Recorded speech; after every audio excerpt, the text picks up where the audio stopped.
A cone. This demonstration is about drawing the form of a cone, which looks relatively simple, but is actually pretty complex. There's straight lines, there's curved lines, all going on in here. Okay, what basic shape is this? It's kind of a triangle with the top lopped off, or a rectangle with one end pinched in, which apparently is called an isosceles trapezoid.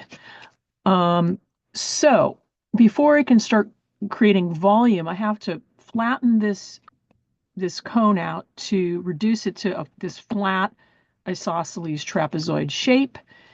And in order to do that, I've got to compare the width of the base to the height. I've already determined that this is about half, the base is about half of the height. Okay, so, and I'm going to go with a rectangle shape that is, this is half of this. Okay, then I put, because it's a symmetrical shape, I put a line down the middle. This is my third time recording this because I'm having camera issues. So if it buzzes out, please bear with me. Okay, so, all right. So probably the most important thing is now I need to figure out the width of the top of the cone. And I've measured this ahead of time, and it's about 4 of these tops can fit in this space. So, but here it's like 1.5. Here it's 1.5 because this goes down the center. Bear with me, my math skills are not strong. Okay, so then I'm going to connect these corner points, and I've got a flattened out cone shape. Okay, so then how do I take this into a dimensional form? I need to understand the curvature of that cone. And so what I do is I hold my pencil up, I squint, and then I kind of angle it to get a sense of that curve. So there's actually, it curves once and then again, curves once. I've already done this ahead of time to get a sense of it. Okay, so then there's my curve. Okay, then I got to take this into an ellipse shape and to create a sense of volume. So I'm kind of continuing this same, whatever this curve is, I'm kind of curving it around almost like it's an X-ray, like I'm seeing through that cone. Then I'm going to continue that same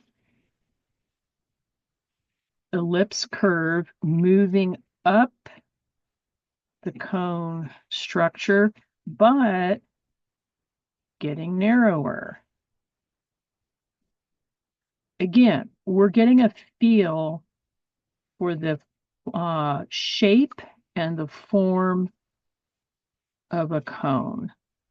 This is more of an exercise, so it's not about making some great thing. Okay, and I'm just doing this in a very fluid manner till I get to the top. Okay, so now I'm starting to create a sense of volume. Now, next step would be if I divide this into segments, you can do 4 or 3. I'm going to go, for simplicity's sake, I'm going to go with 3, and I'm going to shade this with 3 different values very loosely. And this is jumping to another lesson, which is called planar structure. So it's going to look faceted, but it's going to give the sense of volume.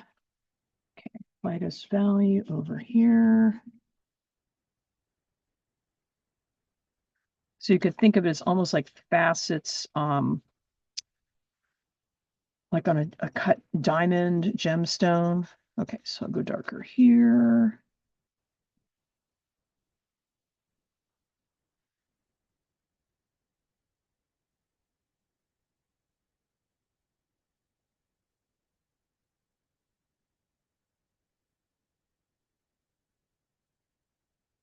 So I'm picking a flat, a very straight horizontal flat um, direction for the front of the cone, angling it to the side, mimicking that curve for the sides of the cone. Going lighter for lighter values and darker for darker values. Okay, now I can clean this up. I can also use my eraser very lightly. I'm going to blend that value. I'm going to smear it a little bit.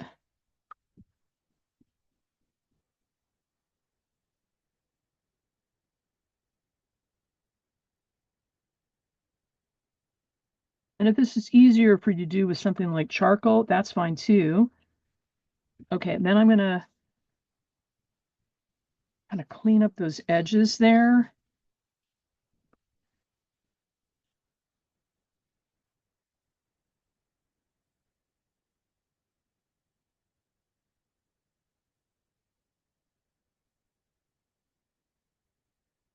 Sometimes I think of my eraser is it's almost like a carving or sculpting tool.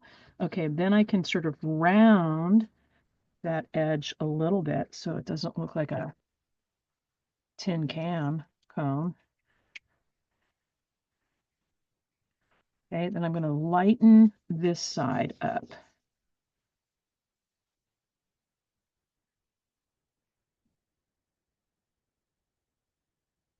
So I think what's nice about this is you realize the pencil is not,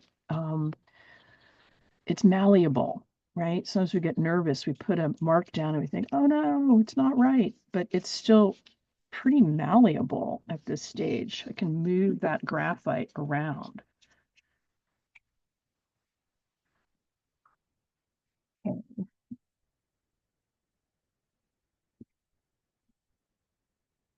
Okay, so I think I could tweak this a lot more, make this darker, blend it more, but that's the basic idea of turning a isosceles trapezoid slash into a cone using ellipses, and then we're doing this faceted planar structure method to create volume.